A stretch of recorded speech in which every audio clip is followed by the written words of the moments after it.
मस्तपैकी एकजीव झालेल्या आहेत सगळ्या गोष्टी. आता आपण त्यात कोथिंबीर घालूया आणि शेवटचं मिक्स करून घेऊया.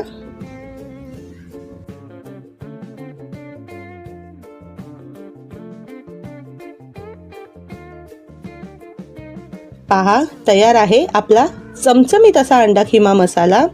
आपण ह्याला चपाती, परोठे कशाबरोबरही सर्व करू शकतो.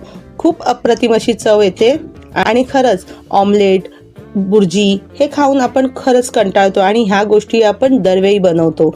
तर नक्की ट्राय करा अंडा खिमा मसाला आणि आम्हाला कळवा कसा झाला आहे ते.